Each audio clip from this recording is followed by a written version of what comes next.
الحمد لله نحمده ونستعينه ونستغفره ونؤمن به ونتوكل عليه ونعوذ بالله من شرور أنفسنا ومن سيئات أعمالنا من يهده الله فلا مضل له ومن يضلل فلا هادي له ونشهد أن لا إله إلا الله وحده لا شريك له ونشهد أن سيدنا ومولانا محمدا عبده ورسوله أما بعد قال النبي صلى الله عليه وسلم خيركم من تعلم القرآن وعلمه او كما قال علیہ الصلاۃ والسلام۔ میرے معزز مہمانان کرام، پردہ نشین خواتین، مائیں اور بہنیں، اسٹیج پر رونق افروز علماء کرام، احباب، سرپرست،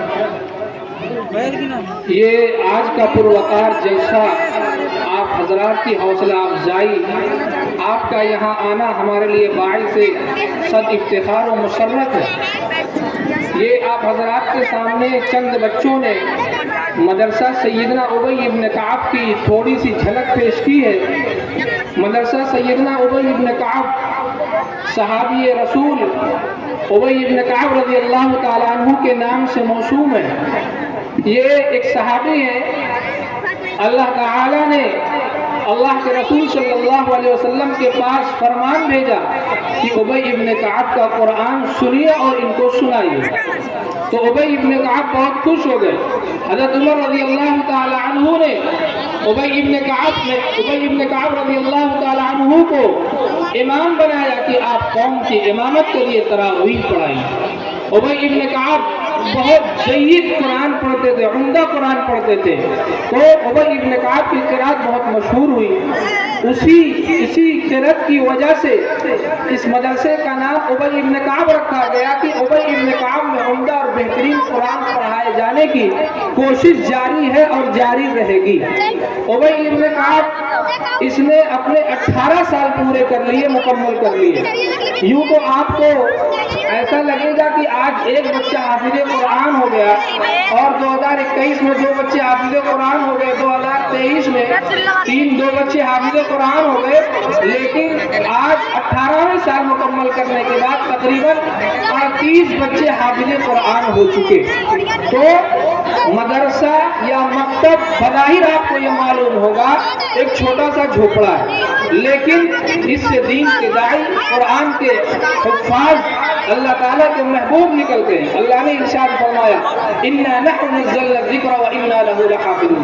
پچھلی امتوں پر جو کتابیں اتری، انبیاء کو ملی، وہ انبیاء ہی اس کے حافظ ہوا کرتے تھے، لیکن اللہ تعالیٰ نے اس امت کی خصوصیت یہ رکھی کہ اس امت کے لوگ بھی اللہ تعالیٰ کی کتاب اور اس کے کلام کے حافظ ہوا کرتے ہیں۔ پچھلی امتوں میں ان کی جو کتابیں تھیں، ان کے جو صحائف تھے، ان میں لوگوں نے تبدیلیاں کر دی، رد و بدل کر دیا، تصحیح کر دیا، لیکن قرآن کے بارے میں اللہ نے اعلان اور چیلنج کر دیا کہ یہ قرآن ہے، اس کو میں نے نازل کیا ہے، اس میں تا قیامت کوئی تحریف اور تبدیلی نہیں کر سکتا۔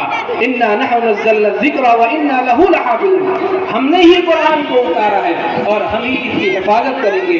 یہ 2 بچے آپ کے سامنے تھوڑی سی قرآن کی آیت تلاوت کی اور اس کے بعد ختم قرآن کی دعا انہوں نے پڑھی۔ ختم قرآن پر دعا قبول ہوتی ہے، ہمیں اور آپ حضرات کو آمین کہنا چاہیے تھا، اگر نہیں کہا ہے تو اب سے آمین کہہ لے۔ تو ان بچوں ہی کو اللہ نے قرآن کا حامل بنایا ہے، انہی معصوم بچوں کے ذریعے سے اللہ تعالیٰ قرآن کریم کی حفاظت کرواتا ہے۔ اور یہ مدارس اور مکاتب جو ہے، آج دنیا بڑی رنگینیوں میں پڑ کر کے، دنیا کے لوگ دنیا کی رنگینیوں میں، آزمائش اور آسائشوں میں، بلڈنگوں میں، کاروں میں، بنگلوں میں، پیسوں، اس کو دیکھ کر کے لوگوں نے مدارس اور مکاتب سے آئے بچوں کو دور کرنا شروع کر دیا۔ یاد رکھیے میرے مسلمان بھائیوں، آپ اپنے بچے کو انجینئر بنا سکتے ہیں، پروفیسر بنا سکتے ہیں، پائلٹ بنا سکتے ہیں، اس کو گریجویشن کروا سکتے ہیں، دنیا سلوٹ مار سکتی ہے، لیکن اللہ کے یہاں قیامت کے دن یہ نہیں پوچھا جائے گا آپ نے کس کالج میں آپ نے تعلیم حاصل کیا۔ اور اللہ تعالیٰ فرشتوں سے جو سوال کروائیں گے قبر میں، یہ نہیں پوچھا جائے گا کہ آپ نے کون کلاس تک آپ نے تعلیم حاصل کی، کون سے اسکول سے آپ نے تعلیم حاصل کی، کون سا جہاز آپ اڑایا کرتے تھے، نہیں، آپ کا جو قبر میں سوال ہوگا مر ربک ما دینک، تمہارا رب کون ہے؟ آج ہم اپنے بچوں کو مدارس سے نکال کر کے کانوینٹوں میں اسکولوں میں داخل کرتے ہیں۔ میں منع نہیں کرتا، علماء منع نہیں کرتے، اللہ کے رسول صلی اللہ علیہ وسلم نے زید بن حارثہ کو عبرانی زبان سیکھنے کا حکم دیا تھا۔ بھلا بتائیے، قرآن عربی میں، احادیث عربی میں، نبی آخر الزمان صلی اللہ علیہ وسلم جو اترتے ہیں وہ عربی میں مبعوث ہوتے ہیں، وہ عربی زبان میں، لیکن اللہ کے رسول صلی اللہ علیہ وسلم نے زید بن حارثہ کو عبرانی زبان سیکھنے کا حکم کیوں دیا؟ اس لیے تاکہ آپ اس دین کو جو عربی میں نازل ہوا، وہ قرآن جو عربی میں نازل ہوا، اس کو آپ دوسری زبان میں ٹرانسلیٹ کر کے، اس کا ترجمہ کر کے آپ امت محمدیہ کے ایک ایک فرد کو اس دین کو اور اسلام کو پہنچائے۔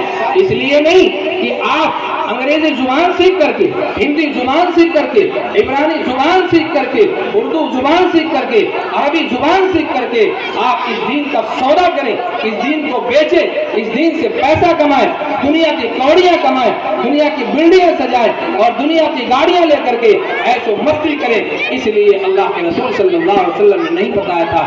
اس لیے میرے عزیز ساتھیوں، میرے مسلمان بھائیوں، عاجزانہ درخواست ہے، اپنے بچوں کو مکاتب میں ضرور داخل کیجیے۔ ایک زمانہ وہ تھا ہمارے علماء انگریزی پڑھنے سے روکا کرتے تھے، لیکن ایک زمانہ یہ آ گیا ہمارے علماء اجازت دیتے ہیں اپنے بچوں کو بہترین انگریزی پڑھائیے، لیکن ہمارے مکاتب میں بھی جہاں قرآن، احادیث، تعلیم الاسلام اور دین اسلام سکھایا جاتا ہے، وہیں بہترین انگریزی بولنا، پڑھنا، لکھنا سب کچھ سکھایا جاتا ہے۔ اس لیے اپنے بچوں کو اس خواب غفلت میں ہو کر کے مکاتب سے نکال کر کے ایسی جگہوں پر داخل نہ کیجیے کہ آج ہماری نسلیں، ہم تو کلمہ پڑھتے ہیں، ہم تو قرآن کی تلاوت کر لیتے ہیں، قرآن کی تلاوت وہ بھی رمضان میں قرآن کھل جاتا ہے، مسجدوں میں قرآن پڑھے ہوئے، اس پر گرد پڑی ہوئی ہے، گھروں میں قرآن سجایا ہوا ہے، وہ ایک گلدستہ بن گیا ہے، وہ رکھا ہوا گلدستے تو صاف کر لیے جاتے ہیں، لیکن قرآن کے جزوان ہمارے گھروں میں دھلے نہیں جاتے، صاف نہیں کیے جاتے۔ اللہ امت محمدیہ کو صحیح سمجھ نصیب فرمائے۔ آج ہم نے اپنے بچوں کو اس لیے اسکولوں میں داخل کر دیا کہ دنیا کی کوڑیاں ہم حاصل کریں گے۔ یاد رکھیے، ہم نے اسی سرامیر کے اطراف میں ہم نے بچوں کا جائزہ لیا، جو بچے اپنے مکتب میں نہیں جاتے ہیں، 12 13 سال کے بچوں کو پہلا کلمہ یاد نہیں، پہلا کلمہ یاد نہیں ہے، اور ہم یہ سمجھتے ہیں 35-40 مساجد ہمارے سرامیر کے اندر ہے، چھوٹے چھوٹے کئی مکاتب ہیں، بڑے بڑے کئی مدارس سے گھرا ہوا یہ قصبہ ہے، یہاں پر علماء، صلحاء، اتقیاء، حفاظ پیدا ہوتے ہیں۔ وہیں ہمارے ان گاؤں کے علاقوں میں سرامیر کے اطراف میں ایسے بچے بھی ہیں جنہیں کلمہ یاد نہیں ہے۔ وجہ کیا ہے کہ ہم نے اپنے بچوں کو انگریزی سکھانے کے لیے ایسے اسکولوں میں داخل کر دیا جہاں صرف نام ہے کہ وہاں قرآن پڑھایا جاتا ہے، جہاں صرف نام ہے کہ کلمہ سکھایا جاتا ہے۔ آج ہم مسلمان ہیں، ہم اپنے بچوں کو اسکولوں، کالج اور یونیورسٹیوں میں، کانوینٹوں میں داخل کرتے ہیں، کہیں ایسا نہ ہو ہماری یہ نسلیں ہمیں دیکھ کر کے مسلمان تو ہو جائے لیکن ان کی اولادیں گھروں میں کافر اور مشرک پیدا ہوگی، ان کا ایمان بچانا مشکل ہو جائے گا۔ آج ہمارے درمیان علماء کی قدر نہیں ہے، مکاتب کی قدر نہیں ہے۔ اگر ہمارے مدارس اور مکاتب کے لوگ 200-300 روپیہ فیس مقرر کر لیتے ہیں تو جیب میں ہاتھ جب ڈالتے ہیں فیس نکالنے کے لیے ایسا لگتا ہے جیب نے ہمارے ہاتھ کو پکڑ لیا ہے، ہاتھ چھوٹتا ہی نہیں۔ اور وہی ہمارے بچے ان جگہوں پر جاتے ہیں جہاں دین اور اسلام سے کوئی وابستگی نہیں ہے، 10-10 ہزار، 20-20 ہزار، لاکھ روپے فیس دے رہے، کہیں اطراف کے لوگ ہزار مہینے کی فیس دیتے ہیں، اور وہاں کی جا کر کے بچوں کو اسکول کے دروازے پر چھوڑ کر کے چلے آتے ہیں۔ کبھی کوئی سوال کرنے نہیں جاتا کہ آپ نے ہمارے بچے کو کیا پڑھایا، کیا سکھایا، کبھی کوئی پوچھنے نہیں جاتا ہے۔ لیکن اگر مدرسے کے کسی بچے کہیں کمی آ گئی یا استاد نے کسی بچے کو تھپڑ لگا دی یا فیس 2-4 مرتبہ کہہ دیا کہ فیس جمع کر دیجئے تو لوگ آ کے مدارس میں، مکاتب میں گالیاں دیتے ہیں، اساتذہ کو ڈانٹتے ہیں، اساتذہ کی بے حرمتی کرتے ہیں۔ یاد رکھیے میرے مسلمان بھائیوں، علماء کو جس دن گالیاں دو گے اور علماء کی قدر نکل جائے گی، امت پر عذاب آنا شروع ہو جائے گا. یہ علماء ہے جو اللہ کے نبی صلی اللہ علیہ وسلم کے وارث ہے.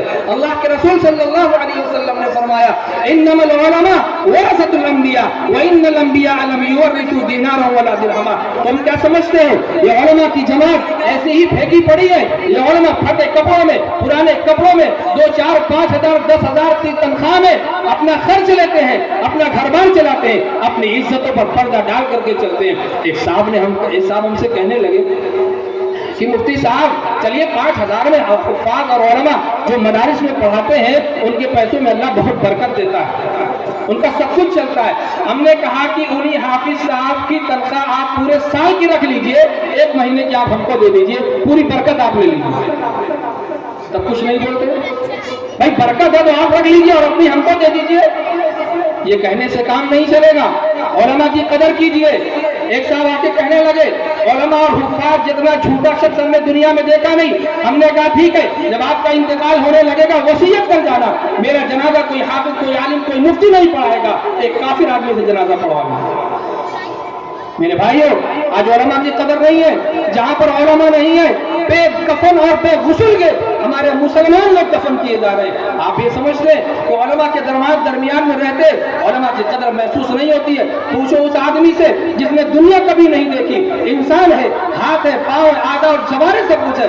اللہ نے سوچنے سمجھنے کی صلاحیت بھی ہے، لیکن اللہ نے آپ کی ایک نعمت سے محروم کر دیا. اس سے آپ پوچھیں آنکھ کی قدر کیا ہوتی ہے. وہ آدمی جو 10-20 سال آنکھ کی نعمتوں سے سرفراز ہوتا رہا، اللہ نے ان کی بیماری لے لی، اس سے پوچھے آنکھ کی قدر کیا ہے. آج علماء مفتیان کرام مکاتب ہمارے درمیان میں چل رہے ہیں، اس کی قدر ہمارے پاس نہیں ہے. جس دن یہ مدارس اور مکاتب بند ہو جائیں گے اس دن اس کی قدر معلوم ہوگی. کاش کوئی حافظ ہوتا میرے بچے کو کلمہ پڑھا دیتا، کاش کوئی حافظ ہوتا میری ماں کی قبر پر جا کر کے سورہ فاتحہ پڑھ دیتا. میرے بھائیوں آج ہم اپنے بچوں کو مکاتب سے نکال کر کے اسکولوں کالجوں میں داخل کرتے ہیں. یاد رکھیے یہی حفاظ یہی علماء ہے جو آپ کی ماں کی بھی جنازے کی نماز پڑھاتے ہیں، آپ کے باپ کی بھی جنازے کی نماز پڑھاتے ہیں، اور آپ کی نماز جنازہ بھی یہی لوگ پڑھائیں گے، آپ کی امامت بھی یہی لوگ کریں گے. میرے بھائیوں آج ہمارے بچے سب کچھ پڑھ لیتے ہیں، ماں کے جنازے میں نماز پڑھنے کا طریقہ معلوم نہیں ہے، نماز جنازہ کی دعا معلوم نہیں ہے، ان کو یہ بھی نہیں پتا ہے کہ دعا فرض ہے کہ تکبیر فرض ہے، ان کو یہ بھی نہیں پتا کہ نماز جنازہ میں تکبیر کتنی ہوتی ہے. اس لیے میرے بھائیوں عزیز دوستوں میں اپنے تمام مسلمان بھائیوں درخواست کروں گا آپ اس دنیا کے چکر میں مدارس اور مکاتب کا رخ نہ لیں. آپ اس مکاتب اور مدارس میں آ کر کے اپنے بچوں کو پہلے دین سکھائیں، پہلے مسلمان بنائیں، پہلے ان کو بتائیں کہ میں مسلمان ہوں. دنیا کی کسی بھی چپے پہ جائے گا، دنیا کے کسی بھی حصے پہ جائے گا، وہ خود کو مسلمان بتائے گا. لیکن آج ہمارے مسلمان جو اپنے کو مسلمان کہتے ہیں وہ حقیقت میں مسلمان ہے یا نہیں ہے؟ وہ خود بتائیں گے کہ میں مسلمان ہوں یا نہیں ہوں. جب کہیں بھی بھید بدلتا ہے یا اپنے سے دوسری قوم میں جاتے ہیں تو اپنے اسلام کو چھپا لیتے ہیں، اس کا اخفا کرتے ہیں، کانوں میں بالیاں پہنتے ہیں، ہاتھوں میں بندھن باندھتے ہیں اور چہرہ ایسا بناتے ہیں کہ پتہ نہ چلے کہ میں مسلمان ہوں. جب پوچھا جاتا ہے کہ بابو تم نے شکل ایسی کیوں بنائی ہے، کہتے ہیں کہ حالات بدل گئے. آپ نے وہ حالات نہیں دیکھا؟ جناب محمد رسول اللہ صلی اللہ علیہ وسلم اکیلے انہوں نے اسلام کا پرچم لہرایا. 313 پہ ساری دنیا ایک طرف تھی. اللہ کے رسول صلی اللہ علیہ وسلم فرماتے ہیں بدأ الاسلام غریبا وسيعود غریبا فطوبى للغرباء. اسلام ابتدا میں اجنبی تھا، اس کو جاننے والے کم لوگ تھے، لیکن جس نے بھی اسلام کا کیا ہے انہوں نے پرچم لہرایا، اس کے لیے کوششیں کی، اس نے کی جان قربان کی، اپنے گھر بار چھوڑ دیے، اپنی بستیاں چھوڑ دی، دوست و احباب چھوڑ دی، منزلیں چھوڑ دی، پیسے چھوڑ دیے، جائیدادیں چھوڑ دی. اسی لیے صحابہ نے اپنی گردنیں کٹائی تھی کہ مسلمان اپنے اسلام کو چھپائے. اسی لیے صحابہ نے اپنے گھر بار چھوڑے تھے کہ مسلمان اپنی شکل اور شباہت کو رسول اللہ صلی اللہ علیہ وسلم کی شباہت سے ہٹا کر کے غیروں کی شبیہ اختیار کرے. میرے مسلمان بھائیوں اللہ کے رسول صلی اللہ علیہ وسلم ہمیشہ آخرت کی فکر میں مغموم اور رنجیدہ، کبھی راحت نہ پاتے، ہر گھڑی افسردہ زرودہ. ہمارے نبی جناب محمد رسول اللہ صلی اللہ علیہ وسلم امت کے لیے پوری زندگی روتے رہے، اسی لیے کہ امت بھٹک جائے. اللہ کے رسول صلی اللہ علیہ وسلم نے فرمایا میں نہیں رہوں گا